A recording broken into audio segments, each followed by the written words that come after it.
श्रीमद् भागवत गीता के पहले अध्याय का 28वां श्लोक यह है, अव्यक्तादीनि भूतानि व्यक्त मध्यानि भारत। अव्यक्त निधनान्यव तत्र का परिदेवना। सारे जीव प्रारंभ में अव्यक्त रहते हैं, मध्य अवस्था में व्यक्त होते हैं और विनष्ट होने पर पुनः अव्यक्त हो जाते हैं।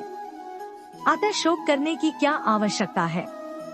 तात्पर्य, यह स्वीकार करते हुए कि दो प्रकार के दार्शनिक हैं, एक तो वे जो आत्मा के अस्तित्व को मानते हैं और दूसरे वे जो आत्मा के अस्तित्व को नहीं मानते, कहा जा सकता है कि किसी भी दशा में शोक करने का कोई कारण नहीं है।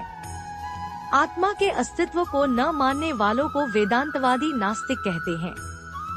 यदि हम तर्क के लिए इस नास्तिकतावादी सिद्धांत को मान भी ले, तो भी शोक करने का कोई कारण नहीं है। आत्मा के पृथक अस्तित्व से भिन्न सारे भौतिक तत्व सृष्टि के पूर्व अदृश्य रहते हैं। इस अदृश्य रहने की सूक्ष्म अवस्था से ही दृश्य अवस्था आती है। जिस प्रकार आकाश से वायु उत्पन्न होती है, वायु से अग्नि, अग्नि से जल और जल से पृथ्वी उत्पन्न होती है। पृथ्वी से अनेक प्रकार के पदार्थ प्रकट होते हैं, यथा एक विशाल गगनचुंबी महल पृथ्वी से ही प्रकट है। जब इसे ध्वस्त कर दिया जाता है तो वह अदृश्य हो जाता है और अंततः परमाणु रूप में बना रहता है।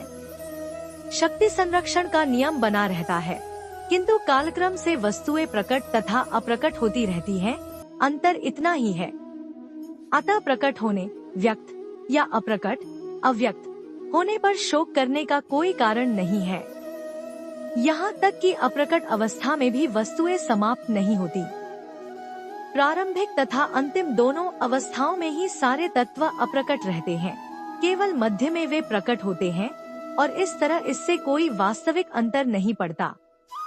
यदि हम भगवद गीता के इस वैदिक निष्कर्ष को मानते हैं कि ये भौतिक शरीर कालक्रम में नाशवान है, अंतवंत इमे देहाः, किंतु आत्मा शाश्वत है, नित्यस्योक्ताः शरीरिणः, तो हमें यह सदा स्मरण रखना होगा कि यह शरीर वस्त्र परिधान के समान है।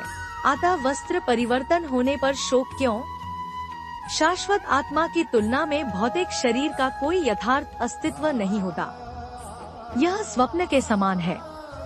स्वप्न में हम आकाश में उड़ते या राजा की भांति रथ पर आरूढ़ हो सकते हैं, किंतु जागने पर देखते हैं कि न तो हम आकाश में हैं, न रथ पर। वैदिक ज्ञान आत्म साक्षात्कार को भौतिक शरीर के अनस्तित्व के आधार पर प्रोत्साहन देता है। अतः चाहे हम आत्मा के अस्तित्व को माने या न माने, शरीर नाश के लिए शोक करने का कोई कारण नहीं है। धन्यवाद।